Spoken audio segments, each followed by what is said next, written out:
నమస్కారం city news కి స్వాగతం. అభివృద్ధి సంక్షేమం రెండు కళ్ళులా కూటమి ప్రభుత్వం పనిచేస్తుందని ఎమ్మెల్యే గల్లా మాధవి వెల్లడించారు.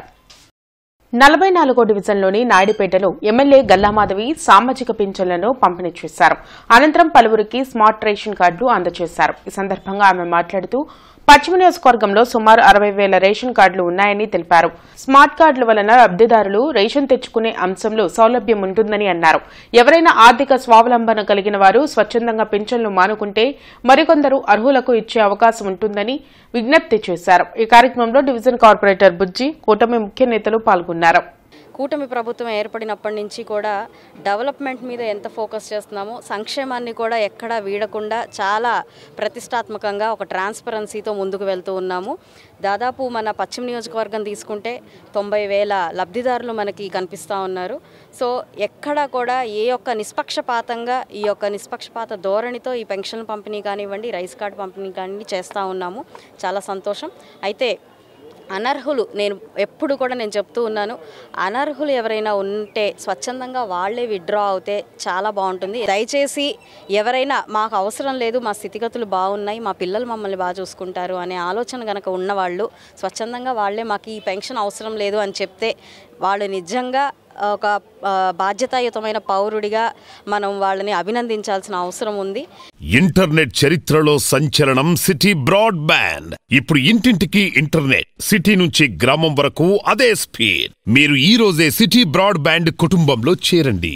సంజీవనగర్ లో మంచినీటి పైప్ లైన్ మరమ్మత్తు పనులను ఎమ్మెల్యే నసీర్ అహ్మద్ అధికారులు, కూటమి నాయకులతో కలిసి పరిశీలించారు.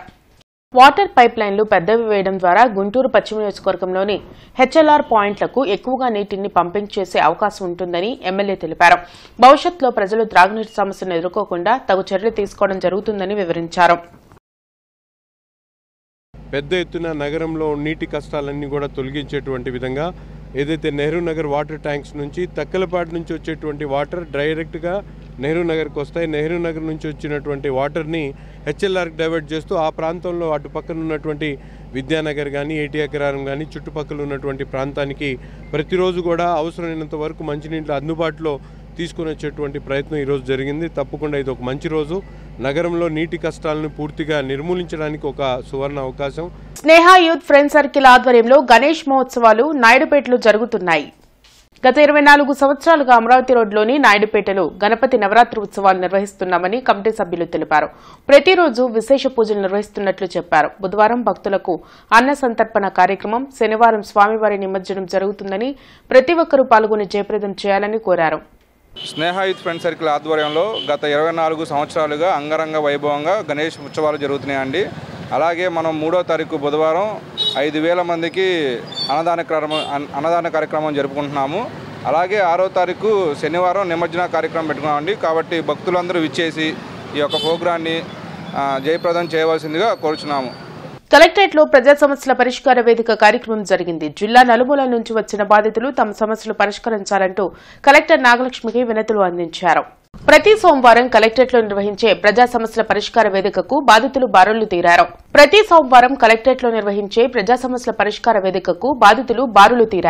ఫిర్యాదులను జిల్లా ఉన్నతాధికారులు స్వీకరించారు. ఆయా సమస్యల పరిష్కారంకు తగు చర్యలు తీసుకుంటామని భరోసా కల్పించారు. తమ సమస్యల పరిష్కారం కోసం ఎన్నిసార్లు కలెక్టర్ గ్రీవెన్స్ లో వినతులు ఇచ్చినా వాటిని బుట్టదాఖలు చేస్తుంటారని విభిన్న ప్రతిభావంతుల ఆదరణ సేవా సమితి అధ్యక్షుడు వెలుగు శివప్రసాద్ ఆవేదన వ్యక్తం చేశారు.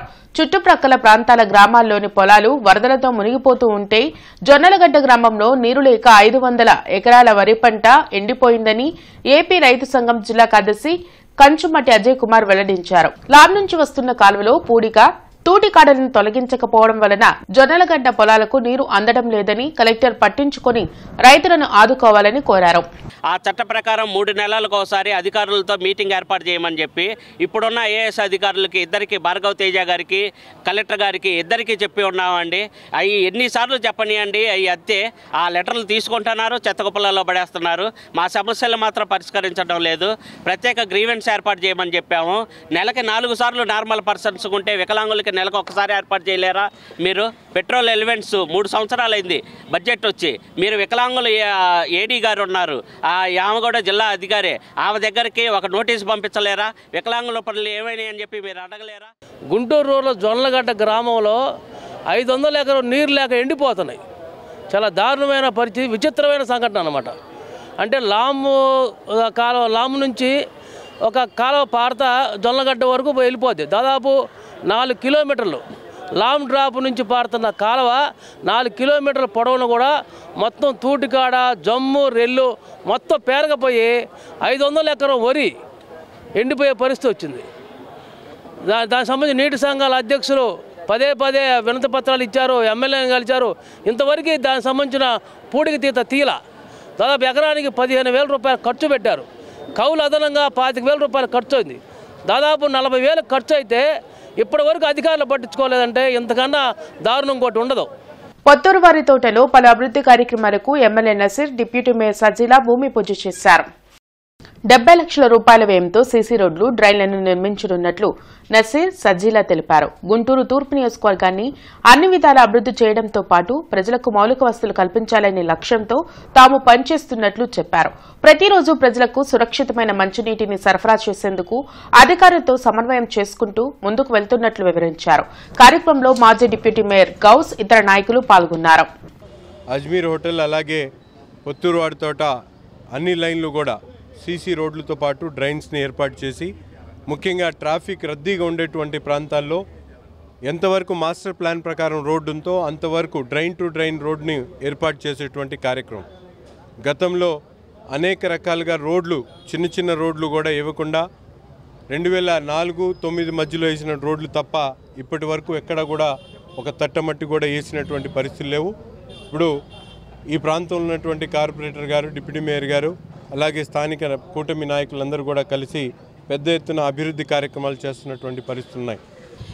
మరియు ఈ యొక్క 5 రోడ్లు శంకుస్థాపన, సీసీ రోడ్స్, సీసీ డ్రైన్స్ శంకుస్థాపన చేసుకోవడం జరిగింది. 70 లక్షల రూపాయలతో శంకుస్థాపన చేసి ప్రజలకి ఏ ఇబ్బంది కలగకుండా, సమస్య లేకుండా ఉండాలని గౌరవనీయులు ముఖ్యమంత్రి చంద్రబాబు నాయుడు గారి ఆదేశాల మేరకు కూటమి ప్రభుత్వం వచ్చిన తర్వాత అభివృద్ధి పదంగా పరుగులు తీస్తున్నాము. ఎందుకంటే మేము నమ్మిన అఖండ మెజార్టీతో గెలిపించి కూటమి ప్రభుత్వానికి గెలిపించడానికి ఇంత కృషి చేసినందుకు చంద్రబాబు నాయుడు గారు కూడా అవన్నీ దృష్టిలో పెట్టుకుని ప్రజలకి ఏ సమస్య రాకుండా చూస్తున్నారు. జిల్లా ఎస్పీ కార్యాలయంలో ప్రజా సమస్యల పరిష్కార వేదిక కార్యక్రమం జరిగింది. జిల్లా నలుమూల నుంచి వచ్చిన బాధితులు తమ సమస్యలు పరిష్కరించాలంటూ ఎస్పీ కార్యాలయంలో అధికారులకు వినతులు ఇచ్చారు. ప్రతి సోమవారం ఎస్పీ కార్యాలయంలో నిర్వహించే ప్రజా సమస్యల పరిష్కార వేదికకు బాధితులు భారీగా తరలివచ్చారు. ఫిర్యాదులను పోలీసు ఉన్నతాధికారులు స్వీకరించారు. ఆయా సమస్యల పరిష్కారంకు తగు చర్యలు తీసుకుంటామని భరోసా కల్పించారు. తమను నమ్మించి వడ్డీలకు డబ్బులు తీసుకుని వాసిరెడ్డి ప్రసన్న రాధిక మోసం చేసిందని నెహ్రూ నగర్ కు చెందిన గిరిజ ఫిర్యాదు చేశారు. సుమారు 40 మంది వద్ద 2 కోట్ల మేర అప్పులు చేసి అదేమంటే హ్యూమన్ రైట్స్ లో పనిచేస్తున్నారని బెదిరిస్తుందని పోలీసులు ఆమెపై చర్యలు తీసుకోవాలని కోరారు. ఆస్తి కోసం చెల్లెలు కొడుకు బెజ్జం సౌహార్ద్ తనను కిడ్నాప్ చేయించే ప్రయత్నం చేశాడని తాడికొండకు చెందిన హైకోర్టు అడ్వకేట్ మోహన్ రావు ఫిర్యాదు చేశారు. తనకు తెలియకుండా ముద్దాయికి బెయిల్ ఇప్పించారని, దానిని రద్దు చేసి కిడ్నాప్ కు ప్రయత్నించిన వారందరినీ అరెస్ట్ చేయాలని కోరారు. నగరంపాలెం స్టేషన్లో పనిచేసే మహిళా కానిస్టేబుల్ అక్రమ సంబంధం పెట్టుకుని తనను మానసికంగా, శారీరకంగా వేధిస్తుందని భర్త నాయుడు శ్రీనివాసరెడ్డి ఫిర్యాదు చేశారు. ఈవిడ పేరు వాసిరెడ్డి ప్రసన్న రాధిక అండి. నా పేరు గిరిజ అండి. ఈవిడ నాకు 7 ఇయర్స్ నుంచి తెలుసండి. ఫస్ట్ ఫ్యామిలీలో ఒక అక్క చెల్లి అంటూ వస్తుందండి. పెళ్లికి వెళ్ళాలని నగలు తీసుకుంటుందండి, అవి అమ్మేసుకుంటుందండి. ఇంట్లో ఉన్నాయి అంటదండి. మనం గట్టిగా అడిగామనుకోండి, నేను 4 రోజుల్లో తెచ్చిస్తానమ్మా, వేరే అవసరం ఉండి తాకట్టు పెట్టానమ్మా, తెచ్చిస్తానంటదండి. తర్వాత 10 రోజుల తర్వాత గట్టిగా మనం గొడవ చేస్తామండి, చెక్కో నోటో ఇచ్చిద్దండి. అయితే నా ఫ్యామిలీ నెంబర్లో ఉన్న నా తమ్ముడికి ఫోన్ చేసి, మీ అక్క జాగ్రత్త, ఎస్టీ కేసులు పెడతాను, కాల్మనీ కేసులు పెడతాను, ఆవిడ నా గురించి బ్యాడ్గా చెప్తుంది అని నేను డిఎస్పీ గారిని కలిసామని, డిఎస్పీ గారితో మాట్లాడామని, తెల్లారి పొద్దునే వాళ్ళకి ఫోన్లు చేసి మీ అక్కని జాగ్రత్తగా ఉండమనండి, లేదని మీ వాళ్ళ అల్లుడికి ఫోన్ చేశాను, దాని కూతురు కాపురం తీసింది నేనేను అని నా ఫ్యామిలీ గురించి అసభ్యంగా మాట్లాడి నన్ను, నా ఫ్యామిలీని రోడ్డు పాలు చేస్తుందండి ఆవిడ.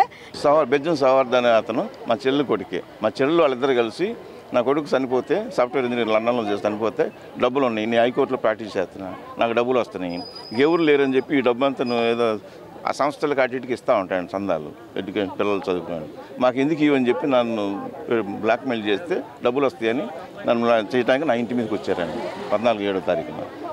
ఇది నేను ఎస్పీ గారు కూడా కంప్లైంట్ ఇచ్చాను 4వ తారీఖు పోయిన నెల. ఇది ఆ రోజు కిడ్నాప్ అరిస్తే కేకలేస్తే పారిపోయారండి. కిడ్నాప్ ప్లాన్ చేశారు. ఇదిగో నా ఇంట్లోకి, ఇదిగోండి ఎస్పీ గారికి రిమైండ్ నేను పోయిన 4వ తారీఖు వచ్చాను, ఇట్లా నాకు అన్యాయం జరిగింది, వాళ్ళు అరెస్ట్ చేయట్లేదు సిఐ గారు, కొల్యూడ్ అయ్యాడు అని చెప్తే సరే వాటి సంగతి నిర్ధారితం సిఐకి ఫోన్ చేసి చెప్పాడు. ఆయన 2 రోజులు అరెస్ట్ చేపిస్తాను ఎస్పీ గారు. ఆయన చెప్పినా కూడా 15 రోజులకు అరెస్ట్ చేయాలి. అరెస్ట్ కూడా నాకు తెలియకుండా చూపెట్టి అతను బెయిల్ ఇప్పించి ఇప్పుడు హ్యాపీగా తిరుగుతున్నాడు వీడు. ఇప్పుడు మళ్ళీ అటాక్ చేయడానికి ప్లాన్ చేసుకుంటున్నా అంటున్నా. మీరు మొన్న బాపట్ల నా మీద ఎస్సీ కేసు పెడతాకి వెళ్ళింది స్టేషన్కి.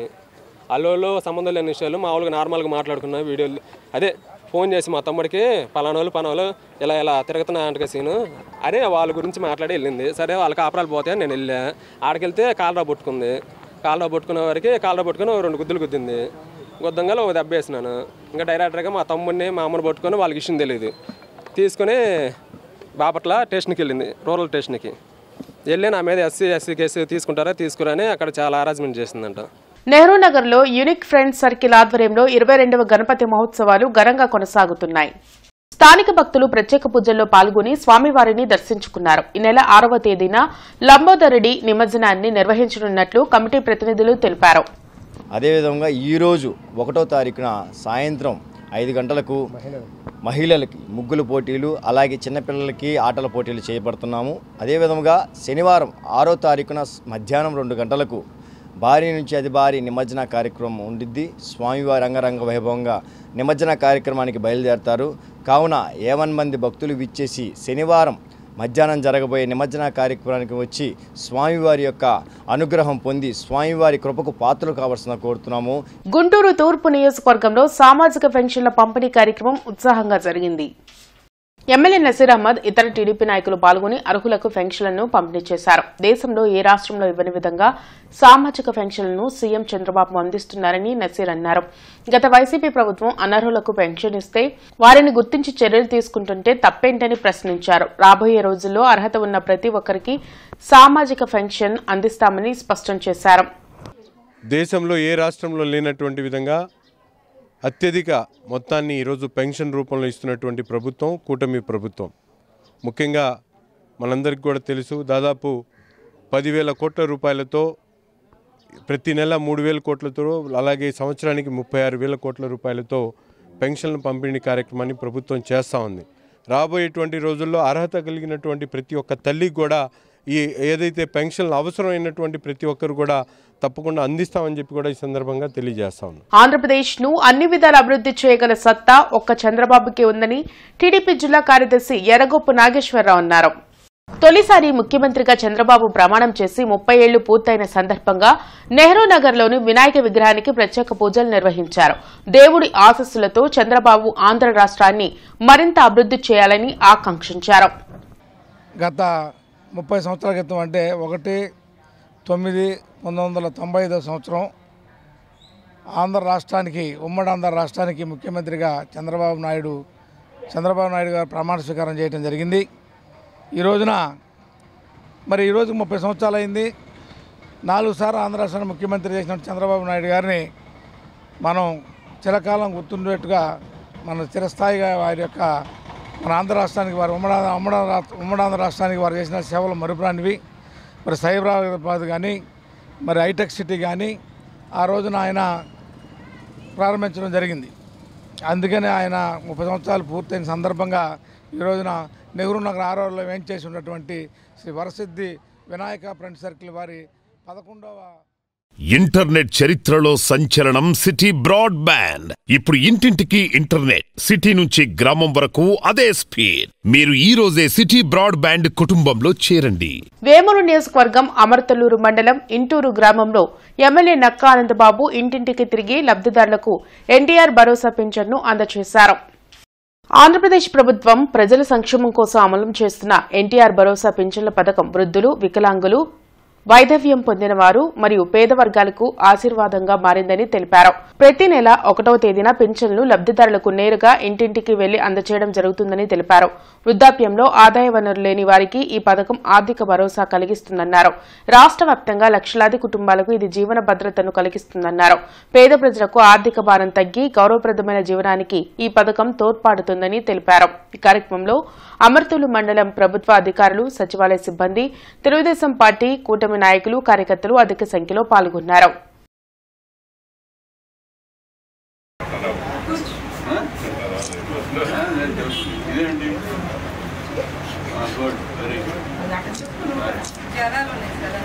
ఇవి ఇప్పటివరకున్న వార్తా వివరాలు. మరికొన్ని వార్తా విశేషాలతో మళ్ళీ కలుద్దాం. అంతవరకు సెలవు. నమస్కారం.